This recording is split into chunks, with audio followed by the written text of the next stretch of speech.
Capítulo 7. Os ideais e a realidade da vida. Segunda parte. O Evangelho e o mundo. Continuemos a observar a luta entre os dois termos opostos, o ideal e a realidade da vida, cada um deles com sua respectiva moral e representado pelo seu correspondente biótipo, o evoluído e o involuído. Tem-se, por um lado, a superação, apontando para planos superiores de evolução, e, por outro, a sobrevivência na Terra, consolidando e radicando a posição no mundo. Trata-se de duas concepções opostas.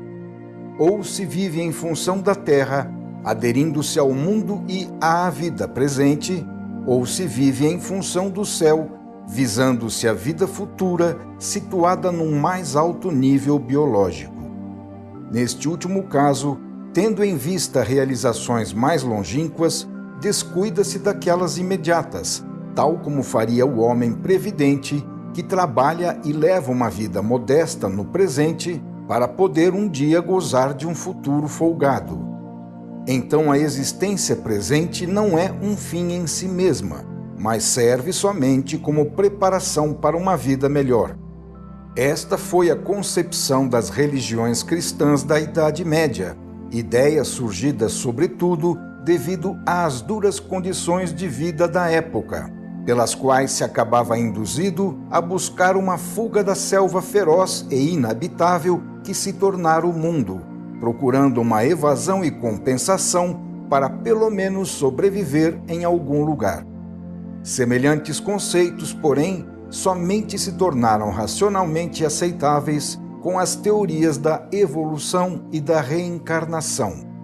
As coisas do mundo não são más em si mesmas, porém, quando se faz um mau uso delas, ficam envenenadas por esta distorção, de maneira que a vida as repele, e é neste sentido que Cristo se faz inimigo do mundo.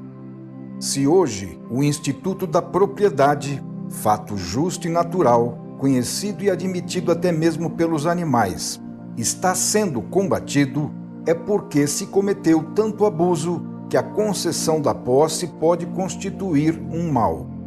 Na Terra podemos constatar a presença de duas morais opostas. Pode-se sacrificar a sobrevivência pela superação, renunciando à vida presente para ganhar a vida futura. Ou pode-se sacrificar a superação pela sobrevivência, renunciando à vida futura para gozar a vida presente. Mas não se pode obter as duas vantagens juntas. É sobre estes conceitos que se baseia a moral das religiões, sobretudo o cristianismo. No entanto, elas, falando somente de céu e paraíso, não dão uma explicação lógica e ponderada, deixando no estado nebuloso de fé um problema de importância vital, que, visto segundo a teoria da evolução, torna-se claro. Todo indivíduo, segundo o ponto de referência em direção ao qual a sua natureza o leva, escolhe um ou outro caminho. O imaturo é atraído pelo mundo, onde encontra o que ele gosta e o que lhe serve para se realizar. Quem está maduro para dar o salto à frente, em direção a um superior nível evolutivo, não é atraído pelo mundo, onde não encontra o que gosta nem pode se realizar, e por isso lhe vira as costas, buscando outro lugar, onde possa realizar-se melhor, segundo a sua natureza. O contraste das posições faz que onde um afirme, o outro negue. Onde haja vantagem para um, haja perda para o outro. Cada juízo e apreciação depende da posição assumida, de modo que, passando de uma para outra, inverte-se a tábua de valores. É lógico que seja assim, porque a nossa dimensão, na qual vivemos, é o relativo. As mesmas coisas podem ser vistas em função do céu ou da terra, o que leva a conclusões opostas. O que sucede, então, quando os ideais descem à terra, onde eles são naturalmente vistos e entendidos em função dela, que é o ponto de referência humana? O que faz o involuído com estes conceitos, destinados sobretudo aos maduros que querem se afastar da terra? A vida do imaturo será uma negação contínua das coisas do espírito, enquanto que as dos maduros será uma negação contínua das coisas do mundo. É assim que, na realidade, sendo o tipo involuído a maioria no mundo, não encontramos o ideal, mas sim uma tentativa de inversão dele. Mais do que servir para elevação e santificação em direção ao alto, ele é utilizado para abaixamento e corrupção em direção à animalidade. Observemos este fenômeno a fim de nos darmos conta da contradição que, por trás das teorias e das palavras, vemos existir nos fatos e da qual não saberíamos, de outro modo, encontrar a razão. Este é o ambiente no qual o evoluído deve estar imerso para santificar-se, um mundo carregado de animalidade que trata de mascarar e sufocar tudo o que é espírito para se livrar deste. Devido a esta diferente moral do mundo e suas respectivas finalidades, é natural que se tome em consideração o ideal, sobretudo para torcê-lo e adaptá-lo. No mundo, o ideal é um estranho e um intruso, que pretende impor a sua lei em casa alheia. Ele representará o futuro, mas hoje, na Terra e no atual grau de evolução, representa uma deslocação anacrônica, algo fora de lugar, em contraste com a realidade da vida. O que pretendem fazer os anjos no reino da animalidade? E o que diriam eles se representantes deste nível inferior se colocassem no céu, penetrando um mais avançado plano evolutivo para impor ali as suas próprias leis atrasadas? Tomemos o caso do Evangelho. Observemos como ele pode aparecer quando é visto com os olhos do normal tipo animal humano, bem afirmado no seu nível biológico com a sua correspondente forma mental, que o leva a julgar tudo em função da Terra, seu ponto de referência. Para este biótipo, fechado dentro desta realidade, o Evangelho parece um absurdo, contra o qual é a própria vida que, impondo a revolta do ser através dos instintos, acaba se rebelando. Eis que este absurdo é pregado e proposto ao ser como exemplo de coisa superior, imposto a ele para seu bem. No entanto, a realidade da vida lhe diz algo bem diferente, mostrando que tudo isto significa sacrifício, renúncia, sufocação e dor. A compensação que justifica tanta perda é longínqua e nebulosa, estando situada no além e constituindo somente um objeto de fé não controlável. Será então verdade? A vida nos ensina que é melhor não confiar. No entanto, é certo que também a Terra tem a sua lógica, a sua moral e as suas leis, sendo que estas costumam aplicar duras sanções a quem as viola. Se no céu há um castigo para quem faz o mal, na terra há o castigo para quem, visando fazer o bem, deixa-se esmagar.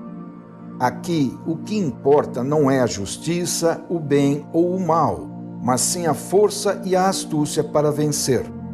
No mundo comanda a lei da luta pela vida, e quem não lhe obedece é severamente castigado.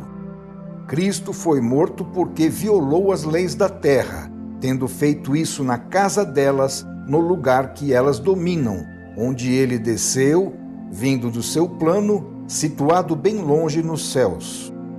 Ele desafiou o mundo, mas o mundo o fez pagar caro a sua revolta, respondendo-lhe com a traição, para demonstrar com isso que é o mais forte na sua própria casa e que, como tal, tem direito à obediência. Se as leis do céu castigam o violador com o inferno, as leis da terra o fazem com a morte. E se Cristo quis viver, teve de fazê-lo fora da terra, indo embora e ressurgindo em outro tipo de vida, situada nos céus, enquanto aqui embaixo venceram e ficaram vivos os seus inimigos. As leis do inferno, assim como as da terra, não ultrapassam os seus limites, mas dentro deles são donas absolutas. As compensações extraterrenas não interessam ao mundo. Para ele, a vida terrestre representa a vida toda e, portanto, estas vitórias sobre-humanas são uma fuga da vida. Para os terrestres, as contas são pagas em seguida, na própria terra, não lhes importando o céu e as suas superiores compensações futuras. Trata-se de duas leis e morais opostas que se negam reciprocamente e cada uma, na própria casa, castiga quem segue a lei e a moral da outra parte. Aquilo que para uma constitui culpa e, portanto, é castigado, para a outra significa virtude e, portanto, é premiado. O prêmio no céu, portanto, é pago com o castigo na terra, mas o castigo no inferno também é compensado com um precedente gozo na terra. Explica-se assim por que tantos, para não trocar o certo pelo incerto, preferem buscar, antes de tudo, as satisfações terrenas mais imediatas e tangíveis, dado que não se pode usufruir simultaneamente daquelas superiores. Mas nem por isso o engenho humano se deteve. Então, na tentativa de usufruir ambas, surgiu a escola das adaptações, especializada na função de conciliar os dois opostos, para extrair vantagem dos dois lados, diluindo em porções suportáveis somente uma determinada percentagem do Evangelho, de modo a poder ir para o céu sem grande incômodo. A louvável tentativa não deu como resultado senão um produto híbrido, que não é nem céu nem terra, mas sim um céu que, tornando-se mentira, corrompeu-se na terra, e uma terra que, em vez de ser saneada pelo céu, procura corrompê-lo. Dado isto, pode-se verificar o fato de que, por seguir Cristo e o Evangelho, quem gosta de fazer as coisas com seriedade encontra-se condenado não só pelo mundo, seu natural inimigo, mas também pelos acomodados bem-pensantes, que se aninham em bandos dentro das religiões. Pode suceder, então, que o verdadeiro cristão encontre-se isolado contra a corrente, sendo repelido pelo mundo e, em razão de sua não-ortodoxia, olhado com suspeita pelas religiões, adaptadas à forma mental terrena da maioria.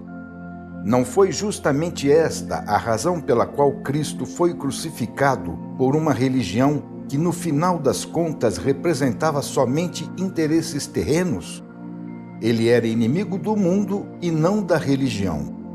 Se esta o condenou, foi porque ela acabou representando o mundo, inimigo de Cristo. Assim se explica como pode acontecer a contradição de que um santo seja condenado em nome de Deus justamente por aqueles que se declaram seus ministros. Se Cristo tivesse sido somente um teórico idealista, o Sinédrio não teria se incomodado tanto por ele. Mas a reação foi grande, porque a pregação de Cristo tocava interesses vitais de sobrevivência, ameaçando os alicerces materiais do clero de então. Isto permanece verdadeiro para todos, tanto grandes como pequenos, pois a lei do fenômeno é a mesma e se repete em cada caso. A descida dos ideais não pode ter lugar senão através do sacrifício de quem procura realizá-lo, porque tudo na terra se coliga contra este tipo de ser, constituindo um martírio que até mesmo em nome de Deus, como o Sinédrio, e da justiça, como Pilatos, é infligido a ele pelo tipo involuído dominante, o qual, professando-se defensor do ideal, utiliza-o de forma invertida, mostrando-nos assim o uso que se pode fazer dele na terra. O mundo se rebela contra os ideais porque estes o incomodam. Ele quer, de fato, uma religião que, através de um trabalho milenário, esteja ajustada às suas comodidades, feita de práticas exteriores, as quais, uma vez satisfeitas, não impeçam a realização dos negócios e interesses de cada um. No entanto, ele não se dá conta que, assim, demonstra não entender de substância, mas apenas de forma, não sabendo o que é de fato religião. Pode suceder deste modo um fato estranho. Quando se trata de problemas religiosos, a reação e a condenação contra qualquer erro é tanto mais provável e decidida quanto mais os interesses humanos são atacados pelas teorias. De um modo geral, todo grupo humano é inicialmente induzido a conceber a ideia em função da sua utilização terrena. De outro modo, para que serviria ela na Terra? Não se saberia o que fazer com ela. Então, aquele que vê a ideia em si mesma pela sua realização e não em função da sua utilização terrena, é repelido, porque vai contra a corrente, sendo condenado como inimigo do ideal, quando, na verdade, é o seu melhor amigo. O erro nasce do fato de que o cristianismo parece representar Cristo, quando de fato é tão somente uma adaptação que o mundo fez para si mesmo de Cristo, seu inimigo.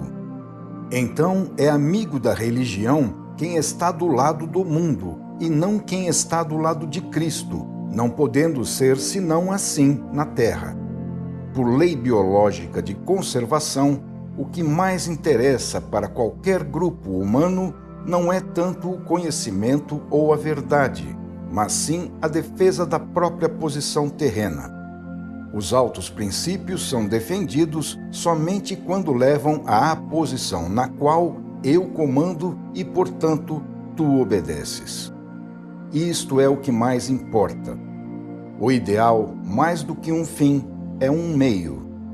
Não se discute sobre a própria autoridade e a obediência alheia. Assim, se o indivíduo obedece, então ele é bom, de boa moral, louvável e premiado. Mas se o indivíduo coloca-se na posição de eu comando, então certamente será desencadeada imediatamente a batalha entre rivais no poder, mesmo que ele tenha agido assim para não ceder às acomodações e salvar a integridade da ideia. Quando o homem atribuiu a Deus as palavras, abre aspas, eu sou o Senhor teu Deus, e não terás outro Deus senão a mim, fecha aspas. Ele expressou um pensamento próprio, antropomórfico, imaginando para si mesmo um Deus feito à sua imagem e semelhança. A base de cada posição consiste em eliminar os rivais para assegurá-la.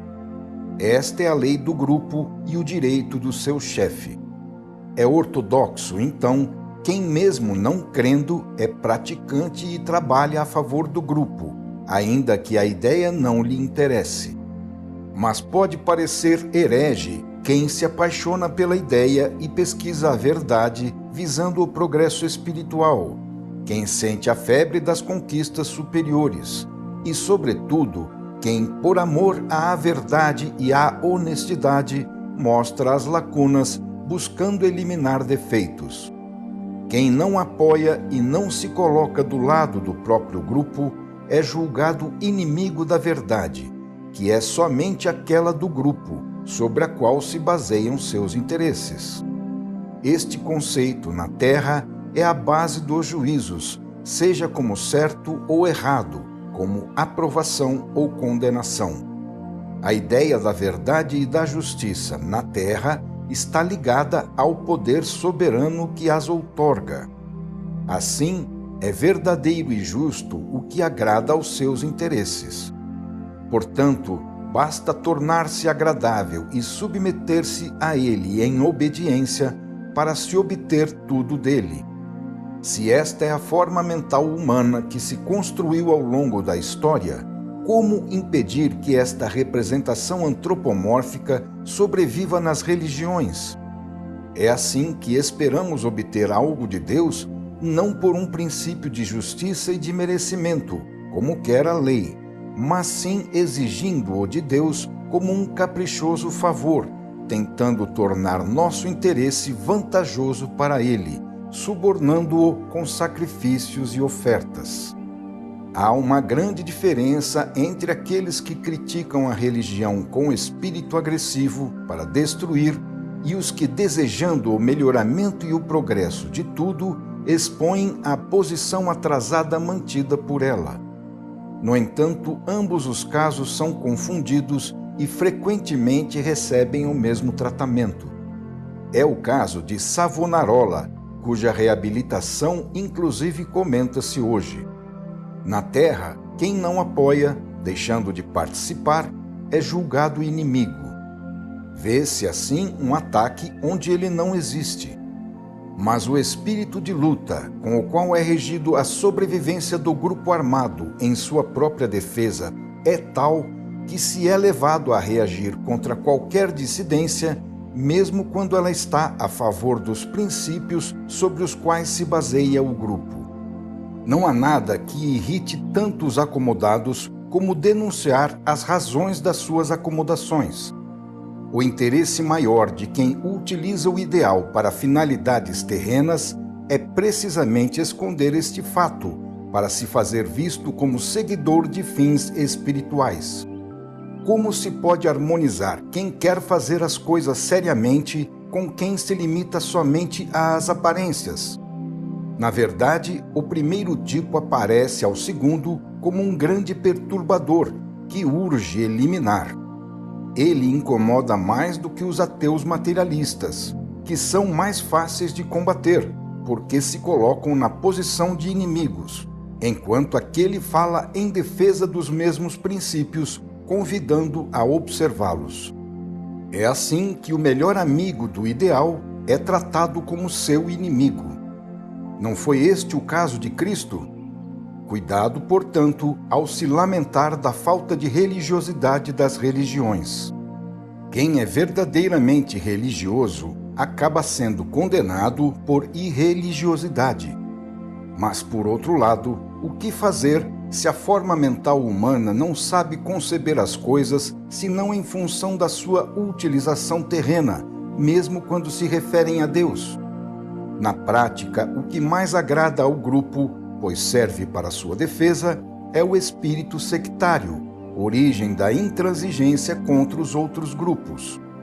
O resultado é que, assim, não é possível a permanência dentro desta psicologia daquele que, para permanecer religioso, é obrigado a isolar-se, eliminando as formas exteriores exigidas para encerrar o indivíduo num grupo ou em outro. Tal indivíduo acaba assim por ficar somente com Deus, seguindo uma religião não de palavras, mas de fatos, não de forma, mas de substância. Trata-se, porém, de casos excepcionais, pelos quais não se interessam as massas, que não sabem funcionar senão como rebanho e que são formadas por indivíduos aos quais não podem ser concedidas semelhantes liberdades, porque eles carecem de consciência, autocrítica, sentido de responsabilidade e conhecimento, qualidades do evoluído. No entanto, é a este tipo excepcional, expulso das filas, que é confiada a função evolutiva de realizar os ideais, fazendo-os descer à terra. Por isto, Cristo encarnou-se, para impulsionar em frente a humanidade e possibilitar que se começasse a aplicar no mundo a lei de um nível biológico superior. Ele foi um pioneiro da evolução, assumindo a posição de vanguarda como antecipação de nosso futuro, porque evoluir é uma tremenda necessidade da vida. E todos os seguidores de Cristo são seus colaboradores neste imenso trabalho. Esta é a função biológica do ideal e o significado da sua descida na Terra. Ora, o que faz o indivíduo, em particular, decidir-se por um ou outro destes dois caminhos, no sentido de escolher o caminho do ideal, sacrificando por este a vida no mundo, ou o caminho do mundo, desfrutando do ideal para a sua própria vida? Esta escolha é oferecida a todos, mas as respostas são diferentes. Há quem se sacrifique para seguir o ideal, e há quem o prostitua fazendo comércio com ele. O indivíduo pode escolher entre a verdadeira e a falsa religião, entre aquela substancial, que é cansativa, mas feita para ascender, ou aquela formal, que é cômoda, mas feita para perder tempo. A decisão é determinada pela natureza do indivíduo, segundo a qual ele se sente instintivamente atraído por um lado ou pelo outro, ficando mais à vontade num ambiente do que em outro. O involuído vai para um lado, onde o mundo todo está pronto para recebê-lo. O evoluído vai para outro, onde Cristo espera estes solitários incompreendidos. Os dois tipos separam-se. Um caminho vai em direção à terra, o outro vai em direção ao céu. O primeiro parece dirigir-se para o céu, mas o que importa não é a aparência, e sim a substância. Há indivíduos que se encontram perfeitamente à vontade, onde outros se sentem sufocados. Quem gosta de usar a sua inteligência para obter vantagens terrenas e imediatas, mesmo que para isso prostitua o ideal, termina por obtê-las e, com isto, é compensado pelo seu trabalho e valor. Mas também existe quem, não podendo e não sabendo fazer tão mau uso da sua inteligência, sente-se inclinado a utilizá-la para fins mais elevados, elegendo o ideal e com ele alcançando também uma compensação, mas não na terra, porque, não sendo esta a sua casa, não é possível ele ser pago aqui por semelhante trabalho e valor. Tais evoluídos, porém, são poucos, e as religiões, que são feitas para as massas, devem se conformar em levar um pouco mais adiante a animalidade humana.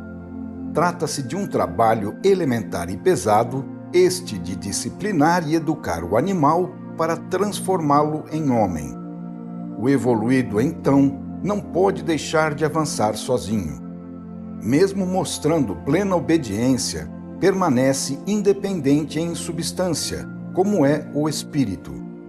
Ainda que a sua religião, para ser mais próxima de Deus, possa parecer ao mundo irreligiosa e herética, ele permanece fiel ao ideal. Em qualquer sociedade, quem não se encaixa dentro dela, por se encontrar acima ou abaixo da média normal, que estabelece a lei, é sempre segregado e condenado, seja porque ele está demasiado adiantado, como o super-homem, seja porque está demasiado atrasado, como o delinquente. Voltemos ao caso do Evangelho. O que acontece quando ele, que representa a lei de um plano evoluído superior, encontra-se com o mundo, vindo a conviver e com isso a chocar-se com a lei de um plano inferior? Quais reações são desencadeadas? Trata-se de um choque entre elementos e impulsos diferentes, que originam determinadas reações estabelecidas por leis que regulam o fenômeno, tal como nas combinações químicas. Ninguém nega a beleza do ideal. Mas o que sucede quando queremos aplicá-lo no ambiente terrestre? O ideal exige honestidade, bondade, altruísmo, desinteresse e justiça, o que significa sacrifício do indivíduo em benefício dos outros. A lei da Terra fala bem claramente que somente quem é mais forte e sabe vencer com qualquer meio tem o direito de viver. Ao débil resta apenas ser escravizado, explorado, devorado e, por fim, eliminado. Ora, não importa em nome de quais princípios superiores isto é feito, o fato é que o Evangelho, na Terra, quer colocar o indivíduo numa posição débil, desarmando-o e impondo-lhe a não resistência, para que, mesmo sendo um forte, ele não se defenda quando o assaltem e seja, assim, devorado e eliminado. Resumindo em poucas palavras, na linguagem do mundo, o Evangelho, à força de virtuosas renúncias para si e generosas concessões ao egoísmo dos outros, desejaria transformar o indivíduo neste tipo que, ao ser golpeado, é paciente, sendo este justamente o exemplar mais procurado na terra, o cordeiro de cujas carnes os lobos aproveitam-se para se banquetearem e engordarem. O Evangelho diz, abre aspas, vai à floresta cheia de feras, mas sem armas, para abraçá-las e amá-las. Fecha aspas. Porém, em vez do seu amor, as feras querem a carne dele para devorá-la e se apressarão em destruí-lo. Como respondeu então o mundo ao convite evangélico? Conhecendo bem o seu ambiente e não perdendo a cabeça, a sua resposta foi usar o Evangelho como bela teoria para pregá-lo aos outros, sobretudo porque isto podia ser utilizado para transformar os outros lobos em cordeiros, com a carne dos quais é possível banquetear-se e engordar melhor. Se queremos compreender o que acontece na Terra, devemos nos referir às leis biológicas que imperam de fato aqui, e não às estruturas metafísicas sobrepostas a elas e situadas fora dessa realidade. Os fatos nos ensinam que a vida, no ambiente terrestre, não se baseia na bondade e na justiça, mas sim sobre a força e o engano.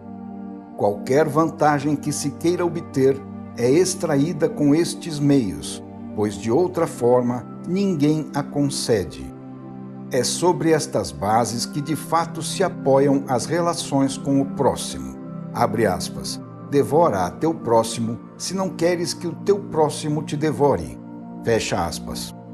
Então cada um poderia replicar, abre aspas. Se eu escuto o Evangelho e o sigo de verdade, quem defenderá depois a minha vida? Ele me oferece como compensação o paraíso, mas me deixa morrer na terra. Isto resultará na ascensão a um plano de vida superior, mas eu devo primeiro viver a minha vida no nível evolutivo atual. Fecha aspas. Com efeito, a religião pede sacrifícios com vista a benefícios longínquos, mas o que nos oferece ela como proteção na luta pela vida, que é o mais urgente? Poderá até nos santificar depois da morte, se isto serve aos seus fins e se houver quem esteja interessado nesta santificação.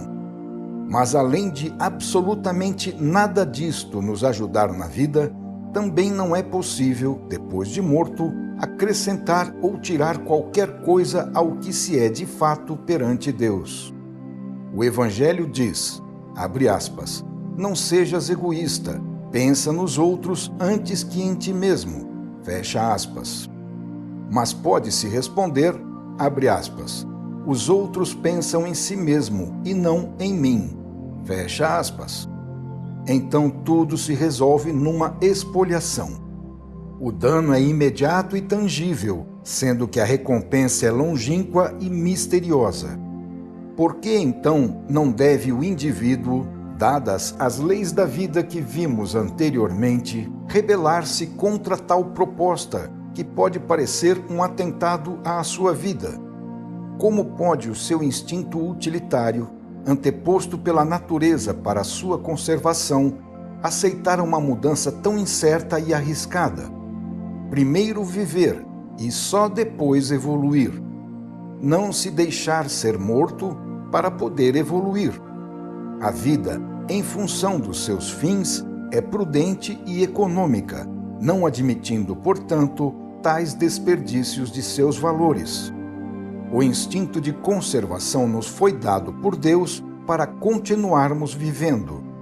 Será que nós, para conquistar os ideais, deveremos violá-lo com o belo resultado de nos deixar matar pelos piores, que então se tornam vencedores, estimulados ao mal por nós mesmos? Pode Deus nos pedir que busquemos voluntariamente semelhante suicídio? É verdade que não nos matamos, mas será que isto, além de um convite para nos matarmos, procurando a morte ao nos colocarmos em condições de sermos liquidados, não é também uma instigação para os demais cometerem homicídio? O Evangelho pode significar para nós não apenas culpa de suicídio, mas também culpa de incitar homicídio por parte dos outros. Tudo isto para chegar à liquidação dos bons e a uma seleção dos maus. Se os lobos devoram o cordeiro, a culpa também é deste, que se oferece como vítima para eles. Na terra, a luta é lei e a defesa é um dever, tanto que a vida castiga com a morte quem não o cumpre. O impulso da evolução, atraindo para Deus, poderá prevalecer em indivíduos excepcionais, que, havendo atravessado todas as experiências humanas, alcançaram o limite onde explode a hora da superação. Mas para as massas, ainda submersas na animalidade, pedir semelhante sacrifício representa somente destruição de vida, porque o involuído, além da sua vida terrestre, não sabe ainda conceber outra vida superior. Sucede, então, que na luta entre evangelho e mundo, o primeiro, por ser aplicado aos imaturos, não pode manifestar-se senão como força negativa, servindo para a destruição da vida animal inferior, mas sem poder substituí-la pela superior vida do homem e do super-homem, porque para o primitivo, a vida animal representa a vida toda, nada lhe restando se a retiramos. Assim, na terra realiza-se a parte do Evangelho que é negação da vida no nível animal do homem atual, enquanto não se realiza a parte que é afirmação de vida num plano evolutivo mais alto. A vida não pode aceitar na terra um evangelho que se apresenta numa forma antivital em relação ao ambiente, como perda e não como benefício, como negação e não como afirmação. É certo que se o ponto de referência não for mais a terra, mas sim o céu, então a negação torna-se afirmação e a afirmação negação. O involuído também possui a sua afirmação, mas ele está a favor do mundo, contra a evolução, e além de ser, também quer permanecer atrasado no seu nível, sem arriscar-se em aventuras evolutivas para as quais o indivíduo ainda não está maduro. Ele não pode sair repentinamente do baixo nível da sua animalidade, que constitui a sua natureza e a sua sabedoria, sendo toda a equipagem de que dispõe para poder continuar vivendo. Não se pode transportar as feras para fora da floresta, onde vivem como tais, conforme sua aptidão e como exige a vida, pois transportá-las para um ambiente civilizado significa matá-las. De tudo isto se poderia concluir que a proposta feita pelo Evangelho ao mundo não é aplicável senão coletivamente. Enquanto isto não ocorrer, nada mais restará ao pioneiro isolado senão o martírio, a hostilidade do ambiente e a fuga através da morte. O seu sacrifício o eleva, mas o mata na terra. A economia da vida terrestre baseia-se em outros princípios. O Evangelho, em forma estável, somente é realizável no mundo em um regime de reciprocidade, onde cada um recebe o que lhe é indispensável para sobreviver, como compensação pelo que faz com o seu sacrifício para o bem dos outros, e vice-versa. Mas onde esta reciprocidade não existe, o Evangelho significa sacrifício somente por parte de quem o aplica e aproveitamento, às custas deste, por parte de quem recebe e não corresponde. O resultado é que o Evangelho, isoladamente vivido na terra, leva à sufocação do indivíduo. Isto poderá constituir um supremo holocausto, uma sublime conquista evolutiva. Poderá interessar ao indivíduo maduro, que está pronto para superar o atual nível biológico, a fim de se evadir dele e alcançar outro mais avançado. Mas estas coisas nem sequer são examinadas, pois estão fora da realidade da vida, tal como ela é para a maioria no ambiente terreno. Tais problemas, tratados aqui por nós, a maioria resolve facilmente na prática, ignorando-os e nem sequer pensando neles. A vida não pode prosperar alimentando-se somente do sacrifício e da abnegação do indivíduo a favor dos outros. O que representa vida para os outros, que disso se aproveitam, significa morte para quem, buscando a utilidade deles, sacrifica a sua própria. Onde há um que manda, deve haver quem obedeça. Onde há um que goza, deve existir quem pague essa satisfação. O direito de um baseia-se sobre o dever do outro. A generosidade e o altruísmo, como no caso do amor materno, têm finalidades definidas na vida, muito bem calculadas por ela, e não podem ser generalizadas. Quem evangelicamente carrega-se de deveres oferece aos outros a oportunidade de se investirem de direitos. Quanto mais virtuoso e bem educado é o indivíduo, mais espaço oferece aos viciosos e mal educados. Enquanto um se retrai, o outro avança. O altruísmo de um serve para que se possa afirmar melhor o egoísmo dos outros, para a vantagem destes e dano daquele. O Evangelho somente poderá se tornar uma norma de vida na Terra, deixando de ser apenas um método de fuga, com o qual os evoluídos maduros podem emigrar para mundos mais avançados, quando comando e obediência, direitos e deveres, desfruto e esforço, virtude e educação forem de todos e não apenas de poucos, porque enquanto não forem de todos, estes poucos pagarão por todos. Enquanto não se tornar norma social de massa, fazendo progredir assim toda a coletividade até um nível biológico mais elevado, o Evangelho não poderá servir senão para ajudar os evoluídos a fugir do mundo, deixando aqui os piores. Continuemos observando esta realidade da vida que os fatos colocam debaixo dos nossos olhos. O evoluído vive em função de um futuro longínquo, voltando as costas ao mundo e seguindo o ideal. Mas isto não significa que para ele a lei da terra não continue a funcionar. Ela não se detém e continua a cercá-lo, assaltando-o a cada instante. Com o seu ataque, a luta não dá trégua. A presa é o homem do ideal, que, amando o seu próximo, dando e perdoando, responde ao egoísmo com o altruísmo, à voracidade alheia com a renúncia, à agressão com a não resistência. Ele é a vítima feita sob medida, que, oferecendo-se, excita o apetite dos devoradores, prontos a aceitar o convite para tão apetitoso banquete, do qual podem gozar impunemente. Poderá haver algo melhor? Eis como verdadeiramente o grande ideal é satisfeito.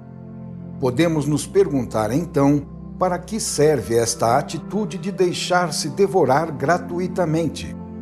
Quais melhores qualidades isto estimula e desenvolve? O bem caberá totalmente para o evoluído, que trata de ser eliminado do inferno terrestre. Mas para quem permanece aí, que resultados lhe produz submeter-se a todo este mal? Para que serve tornar-se evangelicamente em cordeiro, procurando ser uma boa comida para os lobos? A função do evangelho, neste caso, seria fazer uma criação de cordeiros para servir como alimento e, assim, estimular a voracidade dos lobos, para os quais, de acordo com a sua forma mental, seria justo devorar tais presas, porque constituiriam seres débeis e ingênuos. A lei da terra é assim e exige que este tipo seja eliminado. Não se é forte na guerra para distinguir se alguém é bom por bondade ou por debilidade. Para o forte, tal exemplar é simplesmente um débil que, como tal, é mais útil, pois é fácil de esmagar. Existe também o fato de que, em geral, o bom é assim porque não tem força para ser mal. Na terra, quem tem força não renuncia a ela, usando-a na luta para o ataque e a defesa em seu próprio benefício.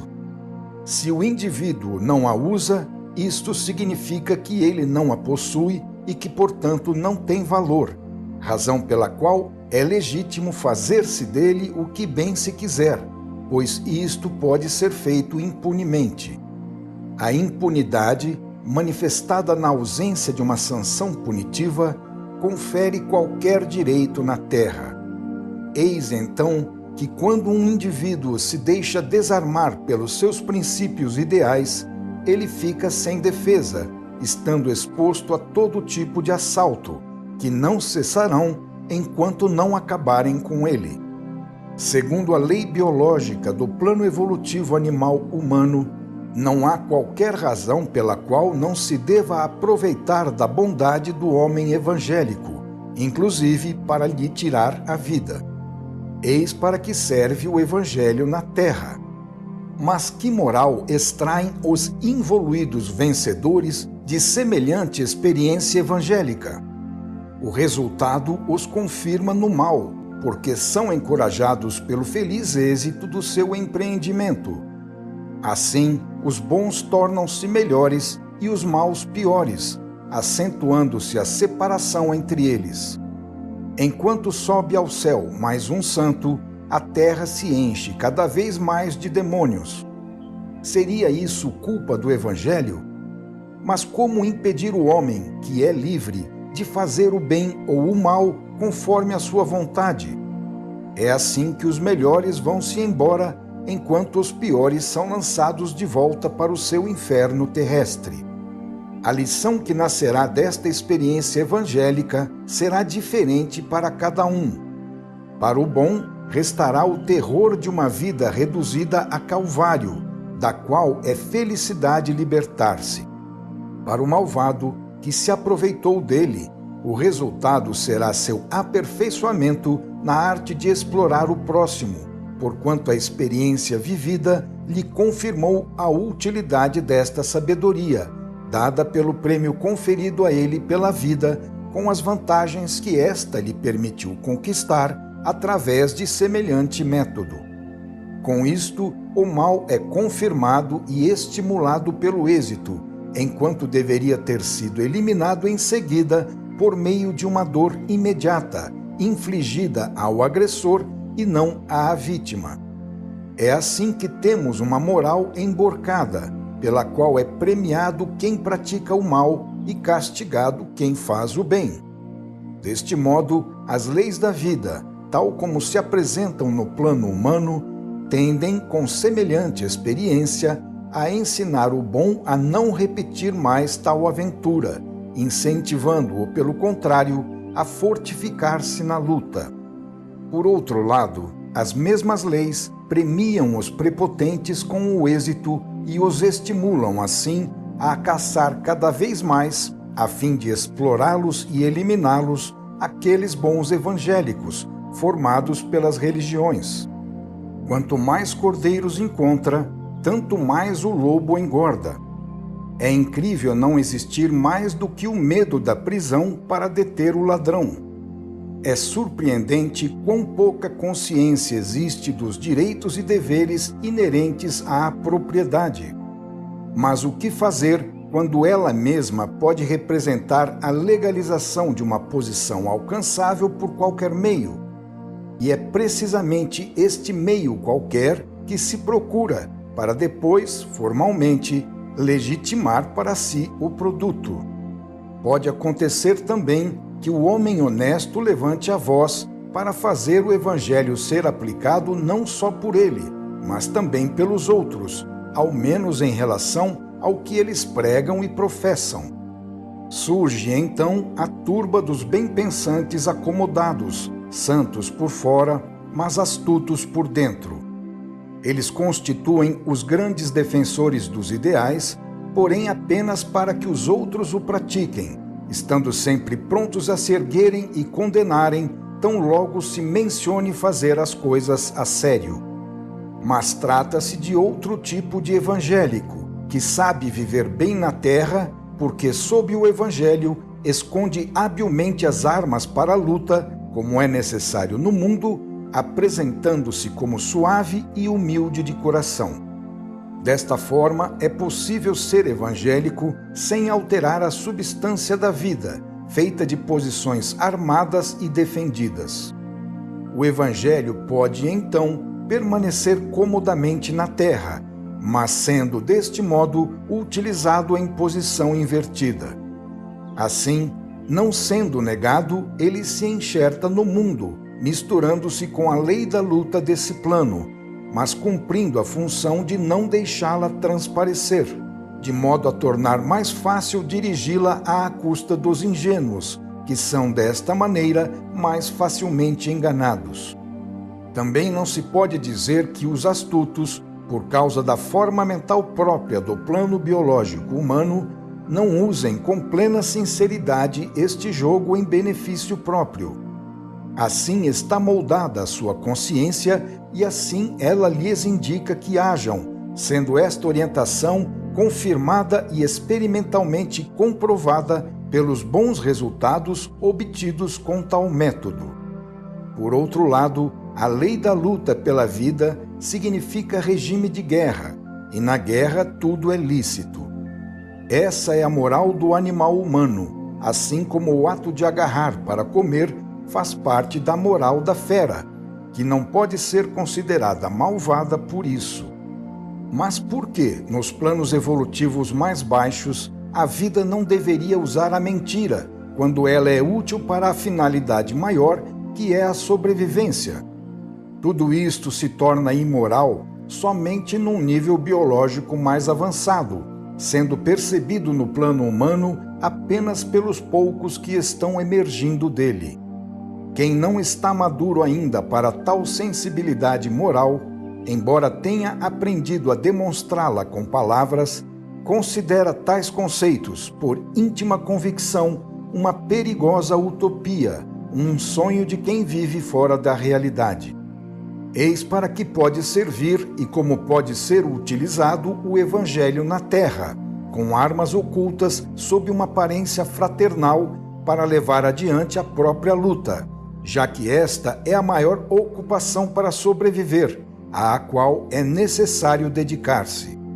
O jogo do engano, pelo fato de ter se demonstrado útil à vida no longuíssimo passado, fixou-se como instinto no subconsciente e agora já funciona como um automatismo, apresentando-se assim como premissa axiomática da ação. Antes de extirpar tão inveterado costume, serão necessários milênios de experiências em sentido contrário, para chegar à construção de instintos opostos, de tipo evangélico, em substituição aos antigos, de tipo animal. Mas não se pode impedir que o indivíduo do atual nível evolutivo, justamente por ser involuído, não esteja convencido de que o Evangelho encontra-se otimamente utilizado deste modo, porque a experiência lhes ensinou e continua ensinando que esse método produz indiscutíveis vantagens. Neste nível evolutivo, a vida, ao invés de castigar o astuto, que busca enganar, o recompensa, porque ele, com a sua astúcia, deu prova de saber lutar, enquanto ela castiga o ingênuo por ele ter se deixado enganar pelo astuto, e também para que ele, por sua vez, torne-se astuto e não se deixe mais enganar. Esta é a honesta moral biológica do atual nível de evolução humano. É assim que na Terra o Evangelho permanece pregado, ensinado e repetido, mas sem entrar na realidade da vida. Quando não é emborcado, ele fica de fora, sendo utilizado para outros fins e não para aquele que foi feito. O Evangelho é entendido como uma poesia, um ornamento da vida, uma evasão da sua dura realidade, uma realização do ideal que em forma de sonho e piedoso desejo é feito com pouco esforço, uma satisfação do sentimento, uma doce miragem de paz e bondade na qual se tem trégua na guerra, uma terna carícia para relaxar e repousar da luta, uma esperança de ajuda gratuita que nos cai do alto, um traço de céu que, apesar de ser julgado ilusão, é belo contemplar.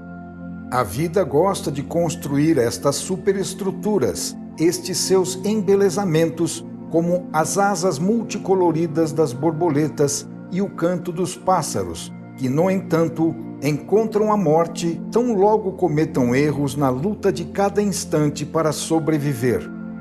Assim, enquanto o poeta canta e morre de fome, o aproveitador engorda. Quem, em vez de pensar no lucro, pensa no ideal, acaba por ser liquidado. Sonhar na terra pode custar caro.